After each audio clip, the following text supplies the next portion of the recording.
प्रिय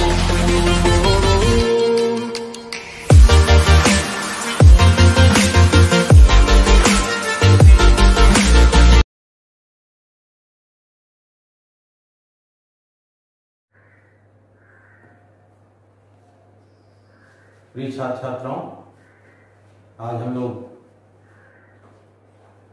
क्रिस्टल अवस्था के अंतर्गत क्रिस्टल संरचना में घटक कणों की त्रिज्याओं का निर्धारण कैसे करेंगे इसके विषय में जानेंगे। हम लोग घटक कणों को समझने में आसानी के लिए गोला कहेंगे, क्योंकि घटक कण परमाणु भी हो सकता है, आयन भी हो सकता है, अणु भी हो सकता है, इसलिए हम लोग घटक कणों को गोला संबोधित करेंगे। आप सभी लोग जानते हैं कि 3 प्रकार के घनीय एकक सेल हैं। सरल घनीय एकक सेल, काय केंद्रित या अंतर केंद्रित घनीय एकक सेल और फलक केंद्रित घनीय एकक सेल। हम लोग सबसे पहले सरल घनीय एकक सेल में गोले की त्रिज्या अर्थात घटक कण की त्रिज्या का निर्धारण करेंगे। आप सभी लोग जानते हैं कि सरल घनीय एकक सेल में घनीय एकक सेल के सभी 8 कोनों पर एक एक घटक कण या गोले उपस्थित होते हैं। तो इस तरह से हम देखेंगे कि सरल घनीय एकक सेल में अगर सरल घनीय एकक सेल की कोर की लंबाई को हम लोग स्मॉल a माने और घटक कण या गोले की त्रिज्या को स्मॉल r मानते हैं, तो यह स्पष्ट हो जाएगा कि सरल घनीय एकक सेल के कोर की लंबाई बराबर होगी 2 गोलों की त्रिज्याओं के योगफल के बराबर। अर्थात सरल घनीय एकक सेल में कोर की लंबाई 2 गुणे गोले की त्रिज्या के बराबर होगी। कोर की लंबाई को हम a से प्रदर्शित कर रहे हैं और गोले की त्रिज्या को r से, इसलिए हम कह सकते हैं कि a बराबर 2r, अर्थात गोले की त्रिज्या r बराबर हो जाएगा a/2। और इस तरह हम कह सकते हैं कि सरल घनीय एकक सेल में घटक कण की त्रिज्या सरल घनीय एकक सेल के कोर की लंबाई के आधे के बराबर होगी, या हम कह सकते हैं कि सरल घनीय एकक सेल में घटक कण की त्रिज्या बराबर होगा सरल घनीय एकक सेल की कोर की लंबाई बटा 2। अब हम लोग दूसरे प्रकार के घनीय एकक सेल में घटक कण या गोले की त्रिज्या कैसे ज्ञात करेंगे इसके विषय में चर्चा करेंगे। जैसा कि आप लोग जानते ही हैं कि अंतर केंद्रित या काय केंद्रित घनीय एकक सेल में एकक सेल के 8 कोनों पर 8 गोले होते हैं और एकक सेल के केंद्र में एक गोला होता है। तो इस तरह से जो एकक सेल होगा, काय केंद्रित या अंतर केंद्रित एकक सेल होगा, उसमें पीछे वाला जो उसका कोना है और ठीक सामने वाला जो कोना है, इसको मिलाने वाली जो रेखा होगी उसको हम लोग कहेंगे कि ये काय का विकर्ण है, यानी काय केंद्रित घनीय एकक सेल के बॉडी का ये विकर्ण है।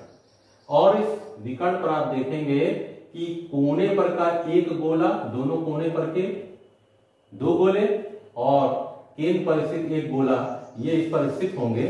और इस तरह से जो ये विकर्ण है इसको हम AD से प्रदर्शित कर रहे हैं। तो इस AD की लंबाई गोले की त्रिज्या के 4 गुने के बराबर होगी। देखिए कैसे, ये जो AD की लंबाई है इसमें देखिए एक गोले की त्रिज्या r ये, और बीच वाला जो केंद्र वाला गोला है उसका पूरा व्यास यानी त्रिज्या का दुगना यानी 2r यहाँ आ जा रहा है और एक त्रिज्या यहाँ पर।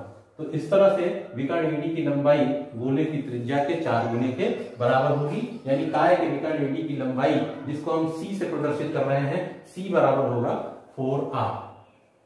अब अगर हम मान लेते हैं कि इस काय केंद्रित या अंतर केंद्रित घनीय एकक सेल के कोर की लंबाई स्मॉल a है और इसका जो फलक है, ये सभी फलक आपस में बराबर नहीं, तो फलक का जो विकर्ण है, फलक के विकर्ण की लंबाई को हम मान लेते हैं स्मॉल b। तो पाइथागोरस प्रमेय के आधार पर हम लोग कह सकते हैं कि a² + b² बराबर होगा c²। a² + b² = सी स्क्वायर, यानी कोर की लंबाई का वर्ग और फलक के विकर्ण का वर्ग विकर्ण एडी के वर्ग के बराबर होगा।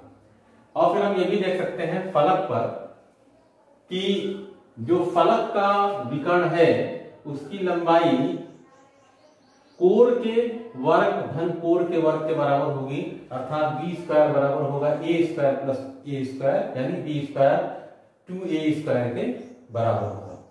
तो इस तरह से हम अगर बी स्क्वायर के स्थान पर रख दें 2a स्क्वायर तो आ जाएगा 3a square equal to C square, यानी हम कह सकते हैं कि विकर्ण एडी की लंबाई c √3a के बराबर होगी। और हमने जैसा पहले ही ज्ञात किया है कि विकर्ण एडी की लंबाई 4 गुणे गोले की त्रिज्या के बराबर है। विकर्ण एडी की लंबाई आ गई है √3a, यानी √3a गुणे कोर की लंबाई। तो हम कह सकते हैं कि √3a बराबर 4r, या इसी के आधार पर आ जाएगा कि गोले की त्रिज्या r बराबर हो जाएगा √3/4 × a।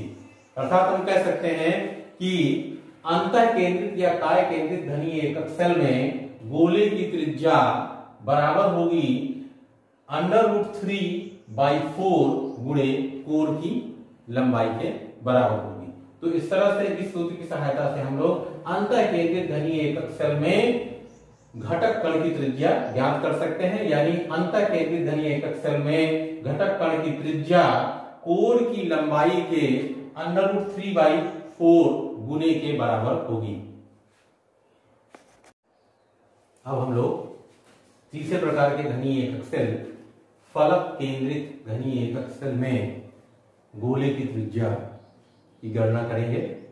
आप सब लोग जानते हैं कि फलक केंद्रित घनीय एकक सेल में 8 कोनों पर एक एक घटक कण या गोला होता है और प्रत्येक फलक के बीचों बीच प्रत्येक फलक के केंद्र पर भी एक गोला होता है। तो अगर हम लोग फलक केंद्रित घनीय एकक सेल के किसी एक फलक को देखें तो हम पाएंगे कि ये 4 गोले कोने वाले और ये एक गोला फलक के केंद्र पर स्थित है। इस तरह से ये जो फलक है इस फलक के विकर्ण AB पर 3 गोले एक दूसरे को स्पर्श करते हैं। जब ये 3 गोले एक दूसरे को स्पर्श करते हैं तो इस फलक के विकर्ण AB जिसकी लंबाई को हम स्मॉल b से प्रदर्शित कर रहे हैं, ये बराबर हो जाएगी 4 गुणे गोले की त्रिज्या। देखिए कैसे, एक r यहां पर आपको मिल गया, 2r आपको यहां पर मिल गया, पूरे गोले का व्यास है, व्यास यानी 2 गुणे त्रिज्या, और एक त्रिज्या आपको यहां मिल रही है। इस तरह से ये जो फलक केंद्रित घनीय एकक सेल का एक फलक है, इसके इस फलक के विकर्ण AB जिसकी लंबाई को हम b से प्रदर्शित कर रहे हैं, ये गोले की त्रिज्या के 4 गुने के बराबर होगी, यानी b बराबर हो जाएगा 4r। यहाँ पर हम फलक के विकर्ण AB को स्मॉल b से प्रदर्शित कर रहे हैं। अगर हम मान लेते हैं कि इस फलक केंद्रित घनीय एकक सेल के कोर की लंबाई स्मॉल a है, तो यहाँ पर जब हम अप्लाई करेंगे पाइथागोरस थ्योरम इस समकोण त्रिभुज ABC पर, जब पाइथागोरस प्रमेय का प्रयोग करेंगे तो हम पाएंगे कि विकर्ण AB का वर्ग AC के वर्ग और BC के वर्ग के बराबर होगा। AB यानी स्मॉल b, तो स्मॉल b का वर्ग बराबर हो जाएगा AC का वर्ग यानी a का वर्ग और BC का वर्ग यानी a का वर्ग। इस तरह से b स्क्वायर बराबर हो जाएगा a square plus a square यानी 2a स्क्वायर। तब हम कह सकते हैं कि b बराबर हो जाएगा √2a, b बराबर हो जाएगा करनी में 2a। और हम पहले ही ज्ञात कर चुके हैं कि फलक के विकर्ण AB जिसकी लंबाई को हम b से प्रदर्शित कर रहे हैं, ये 4r के बराबर है, यानी गोले की त्रिज्या के 4 गुने के बराबर है। और हम फलक के विकर्ण की लंबाई हम कितना ले आए, कोर की लंबाई का करनी में 2 गुना। तो इस तरह हम यहाँ फलक के विकर्ण AB की लंबाई के स्थान पर रख देते हैं उसका मान करनी में 2a, और ये किसके बराबर है, गोले की त्रिज्या के 4 गुने के बराबर है। इस तरह गोले की त्रिज्या r बराबर हो जाएगा करनी में 2/4a। अतः फलक केंद्रित घनीय एकक सेल में गोले की त्रिज्या या घटक कण की त्रिज्या √2/4 गुणे कोर की लंबाई के बराबर होगी। और इसके बाद जब हम लोग अपनी अगली कक्षा में मिलेंगे तो हम लोग चर्चा करेंगे कैसे हम लोग क्रिस्टल के घनत्व की गणना करेंगे। धन्यवाद।